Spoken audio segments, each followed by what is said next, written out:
Our sponsor this month is Published, an affiliate of Village Voices. Published offers all author services from writing tips, critiques, manuscript evaluations, and editing, as well as tips to help you become published. If you prefer to self-publish, purchase the step-by-step book on publishing through Amazon, or purchase services a la carte, from formatting to creating custom covers, or even tips to gather endorsements. The staff is headed by 2 professional writers. After your books are published, either trade paper, electronically, or both, purchase marketing tips, web services, book trailers, or turn your book into an audiobook.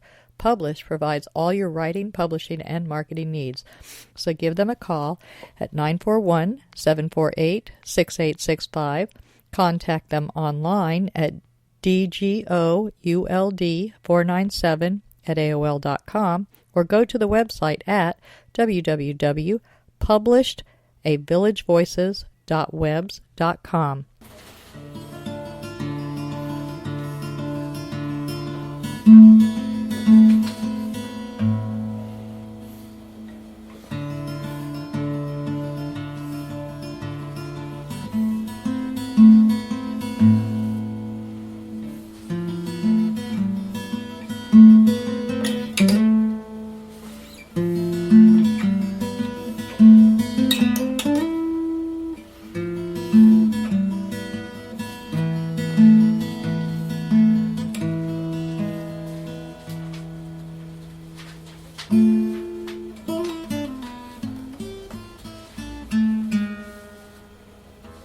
Welcome to Culture Coast. The intro you just heard was by Alma Satano, and today we are talking to musician Kat Miller. Hi Kat, how are you? I'm fine. You are considered more of a classical musician, correct? You've had a very standard traditional music background, and that's the direction you've embraced. That's definitely my background. Around sometime in high school, I started getting paid by churches to come and participate in their worship services, and I learned to read lead sheets and chord charts and improvise, and that actually took me a little bit away from the classical realm. I mean, I still studied classical music in college, it was required, but I started to really love the freedom of improvisation. Okay, was that like gospel type music when you were in the churches? A lot of gospel and folk, the hymn genre, their hymn form, which is just usually choral verses. If you think of poetry, you think, you have verses, sometimes a chorus. Well, usually a hymn is a verse that has 3 to 5 verses that you'll sing, and they'll have the same melody each time. So it's easy for the average singer. And when did is anyone in your family a musician? My mom took violin and piano when she was young, and my father's tone deaf, but he tried his hardest. I totally relate to your father.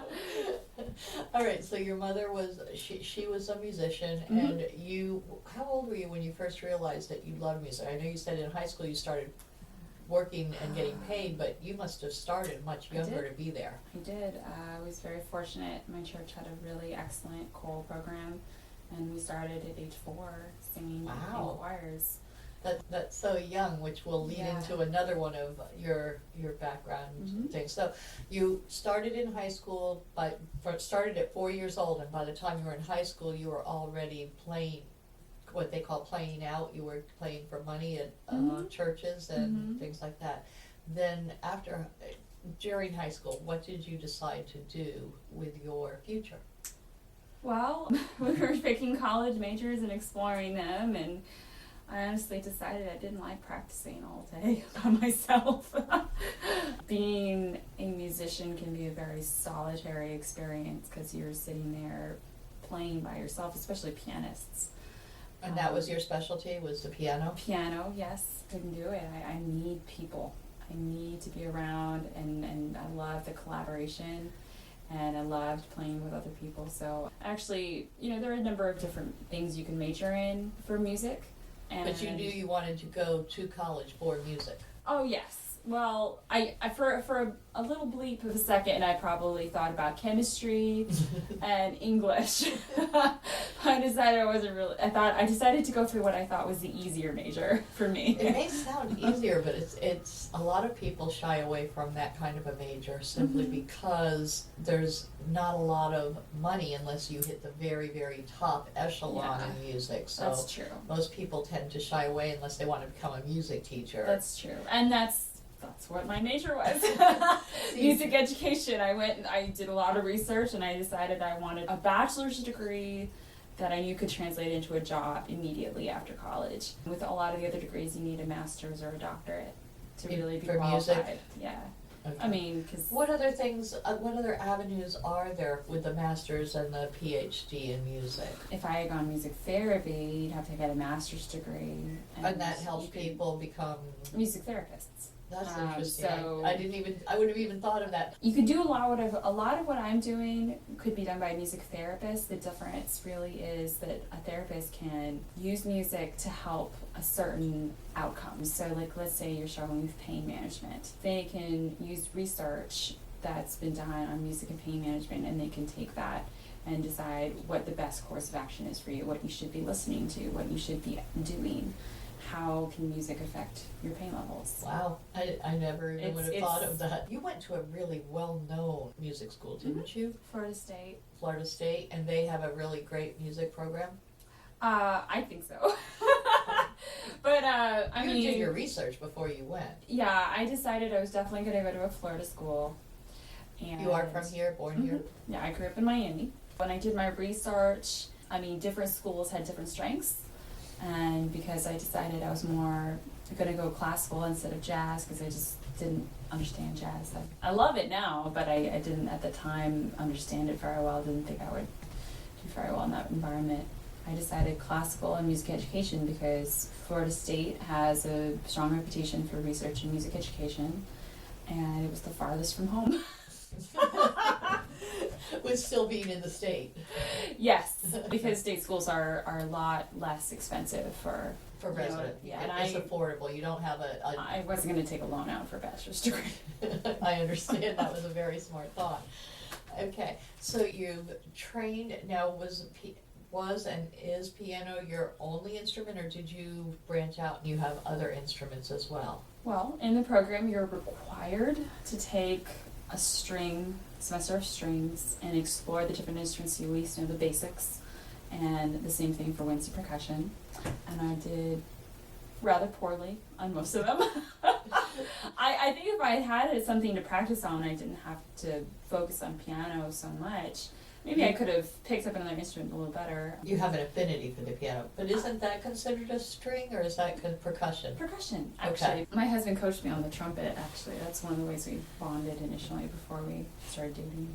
So you met him at Florida State? Mm-hmm. Yep, freshman year. Freshman year, and you've been together ever since, or were there a little way in between? The first year or so, we were not dating. But everybody thought we were kind of exclusive. We were exclusively undating. So you were like best friends? We were like really, really good friends, and not seeing anybody else. Just comfortable and getting through school. Yeah. And then eventually, I don't remember who said something. We were like, okay, seriously, are we dating? Like what is up with this? All right, so here's a question, totally off the point. But so you're not dating for years, and you're best friends. When you decide that you're going to date, that first kiss, did it feel really funny? Wow. Gosh, we didn't even kiss until the end of our courtship, pretty much. Yeah, and he actually did the whole courtship thing, and we'd had relationships we weren't proud of, and we wanted this to be kind of different, and so we met and went about it a whole different way. We did, and we spent a year. Like, he actually went to my dad's and like formally asked his permission to court me with the intent of marrying me or finding out if we should get married. We went to like pre-engagement counseling. That's sweet. I mean, like, just, and it was good, you know, it was kind of silly and we laugh about it now, but I have a lot of friends who are divorced now, and we're still together, and I'm really grateful for that, and I think that some of the skills we learned early on really helped with that. So a lot of that is also because you were really good friends first. We were good friends, and we learned a lot about ourselves and how to handle conflict. We still fight. Well, yeah. But we're still gonna fight, and everybody's gonna have disagreements. But we handle it a lot better than we did then. Very nice, very nice. So then you get out of college, and where did you go from there? How did you end up in this area, for one thing, instead of Miami? I was pretty lost after college. I was like, oh gosh, what am I gonna do now? My internship was hard. It was a lot of work being a teacher. And I decided I didn't want to do that for a while. So I worked for a church in Tallahassee, and I did a lot of freelance work. What did you do for the church? I did different things. I did a lot of, it was, the nice part of that job was that it allowed me to do a lot of creative things and challenged me to, so I was able to figure out how can I worship God or express, you know, take this message we're talking about on Sunday, that the pastor's talking about, how can I write a song that would help support this message and support this idea, to communicate this idea. So you were, by this time, writing songs. That's when I started, really. I'd been arranging for a while, just kind of playing with it, but that really forced me to write a little more. And so I worked with a writing partner up there who was also my boss. And we wrote and arranged music as we saw fit for the service. And what does arrange mean? Arranged. To arrange a piece, let's say I take a really simple song like Mary Had a Little Lamb, and we all know that. Well, what would it sound like if you did it country? Or if you did it the jazz version, or if you did it in minor. So you would take a song and the rhythm of it and apply it to something else, or you change the rhythm? Like Amazing Grace. Amazing grace, how sweet the sound. Well, that's in what we call 3/4, 3 beats per measure. And I took it and I made it 4/4, so it was a more lingering sound.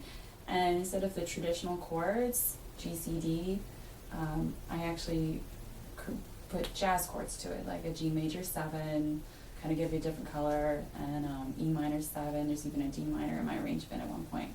So it comes out totally different. Not totally different, recognizable, but it definitely has a different jazz color to it. So kind of like the way that people have redone songs when they went from the 70s and 80s into the now alternative hip-hop thing, and it's totally...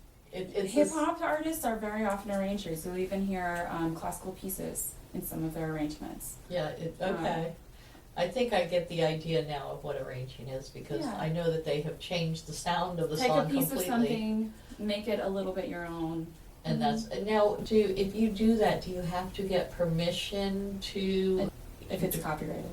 Okay, so if it's an older, if it's church music, you probably wouldn't, because that's... It depends on if the church music is copyrighted. Amazing Grace, the author died hundreds of years ago. So it's open territory. You have to be very careful of that. Yes. How do you find out if a piece is copyrighted or not? I'm still learning. I try to sidestep that question by picking things that are really old. Now, what about all the classical Bach and all those Mozart and all those are all open territory? Those are usually fine to use, from what I can tell. But the newer things, show tunes. Would not be. No, those are usually under copyright, and sometimes the estate will hold on even after death. You can't make money off of it. Ah, so if you're... I think that's probably where the line is drawn.